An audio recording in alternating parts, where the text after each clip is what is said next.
Welcome back, everybody, to another edition of Solving by Factoring. So you've had a few videos on how to solve by factoring already, and this one, you're honestly not going to learn anything new. You're just going to take what you already know and take it to a higher level. For example, you already know how to do all three of these.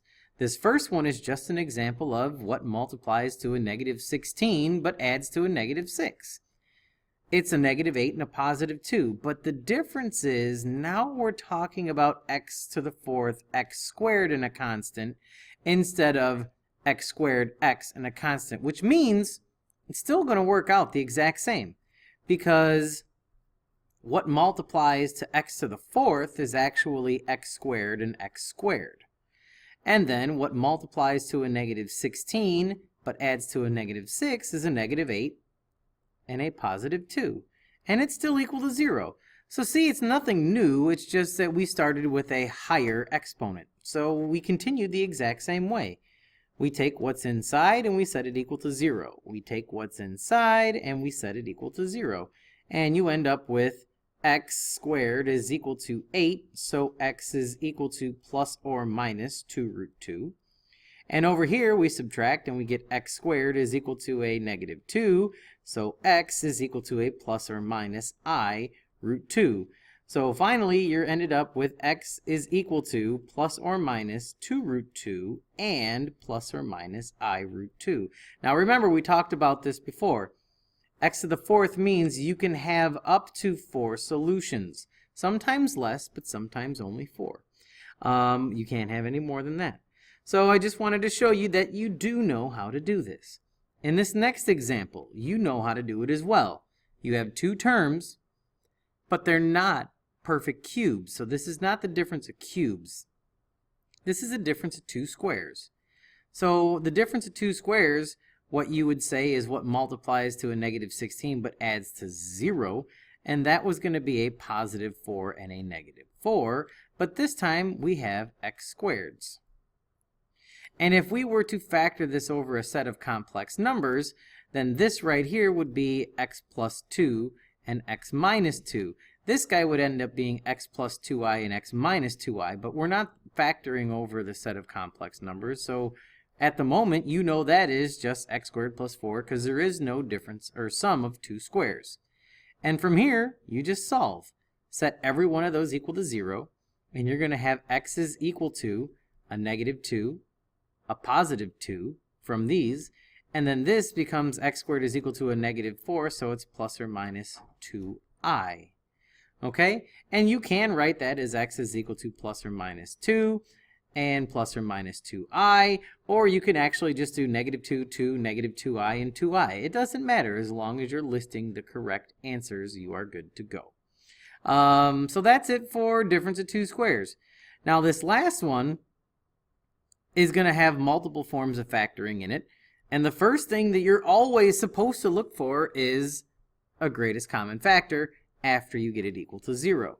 So this is 3x to the fifth plus 6x to the fourth minus 24x squared minus 48x, that equals 0.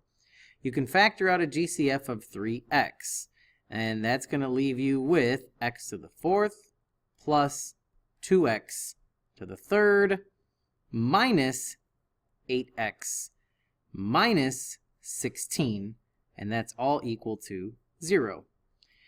Now the inside here we can factor by grouping. So remember, grouping is where you would group the first two and the second two together. So that's going to give us 3x. And we can't forget about him, so we're just going to write some parentheses, but I'm just going to skip down a level. The GCF of this is x cubed, leaving you with x plus 2. And the GCF of this is a negative 8, leaving you with x plus 2. So this part factored right here to an x cubed minus 8. And then we have our x plus 2. And don't forget about your 3x. But now, this right here is a difference of two cubes, so we can continue. So this actually simplifies to 3x, and then the difference of two cubes, remember we have our pattern, same sign, opposite sign, plus sign. Cube root of x cubed is x, square it, put it in the first spot. The cube root of 8 is 2, square it, put it in the last spot. This middle is 2 times x. And of course we have our x plus 2. So it seems like this is a never-ending question, but we're actually done factoring it. And now what you would have to do is solve.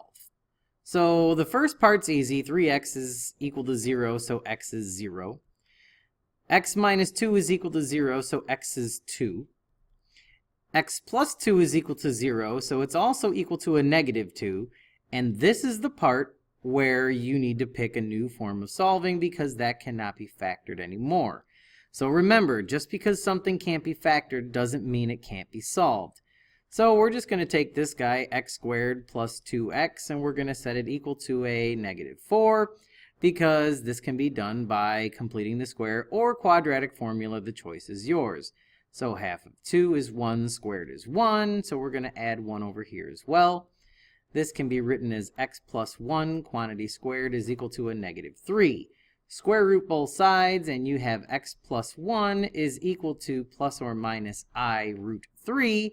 Subtract your 1 over, and you have a negative 1 plus or minus I root 3.